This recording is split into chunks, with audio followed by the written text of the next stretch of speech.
All right, WMC, sorry for the delay here. This is the video to find the winner of my Christian Yelich pick one between the two jerseys and the bat.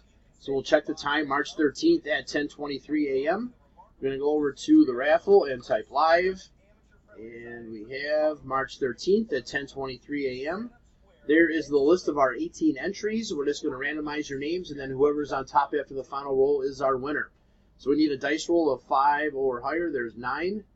All right, 9 times. Here we go. 1, 2, 3, 4, 5, 6, 7, 8. Last and final. Here we go. Good luck. It is Nate. Spot 9 is your winner.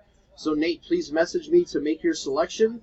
There is our verification code, our timestamp, once again, March 13th, 10:24 a.m.